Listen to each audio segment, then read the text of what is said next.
तमीज से बात करिए, मैं सीनियर हूँ आपका। और अब संदीप भैया छोटे नौकर लग रहे। जिस तरह खालिस्तानियों से, आड़तियों से मिलकर के राकेश टिकैत ने जो कुकृत किया है, देश का आने वाला किसान 2 साल बाद उनको कहीं घुसने नहीं देगा। और जो जितना मतलब मैं समझता हूँ इतिहास में उनको लोग एक काले अध्याय के रूप में टिकैत को याद किया जाएगा। केवल किसानों के भेष में टिकैत आए थे, अगर किसानों के बीच में नहीं होते तो मुझे लगता है कि निश्चित तौर पर उनका एनकाउंटर होता। अक्सर अपने बयानों के चलते चर्चा में रहने वाले बीजेपी विधायक नंदकिशोर गुर्जर ने एक बार फिर एक बड़ा बयान दे दिया है, और बयान भी किसी और को लेकर नहीं बल्कि किसान नेता राकेश टिकैत पर। उन्होंने किसान आंदोलन के वक्त राकेश टिकैत की भूमिका को लेकर बयान देते हुए ये तक कह डाला है कि अगर टिकैत किसानों के भेष में किसानों के बीच में नहीं होते तो उनका एनकाउंटर हो जाता।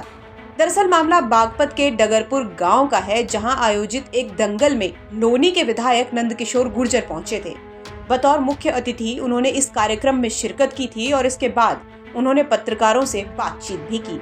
इस बातचीत के दौरान जब राकेश टिकैत को लेकर सवाल पूछा गया तो उन्होंने कहा कि राकेश टिकैत की वजह से देश तीसरी बार गुलाम हो गया, और उन्होंने जो कुछ किया है इतिहास उसे काले अध्याय के रूप में याद करेगा। देखिए, उन्होंने जो किसानों के साथ धोखा किया है, और जो जितना मतलब मैं समझता हूँ इतिहास में उनको लोग एक काले अध्याय के रूप में टिकैत को याद किया जाएगा।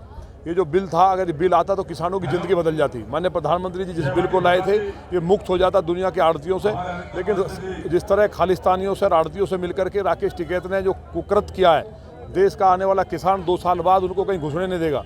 उन्होंने खालिस्तान का झंडा फहराया, तिरंगे को उतारा, और तीसरी बार देश गुलाम हुआ है। देश को गुलाम करने वाले पहली बार मुगलों ने गुलाम किया, दूसरी बार अंग्रेजों ने किया, और तीसरी बार टिकैत ने खालिस्तान का झंडा फहराया। और हमारी बहन बेटियों को उठा करके जिस तरह फेंका गया, इतना घृणित कार्य आज तक भारत के इतिहास में किसी ने नहीं किया है। अगर माननीय प्रधानमंत्री जी केवल किसानों के भेष में टिकैत आए थे, अगर किसानों के बीच में नहीं होते तो मुझे लगता है कि निश्चित तौर पर उनका एनकाउंटर होता।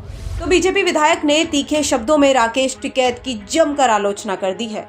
उनके इस बयान पर अब खुद राकेश टिकैत का क्या रिएक्शन आता है, ये देखना दिलचस्प होगा।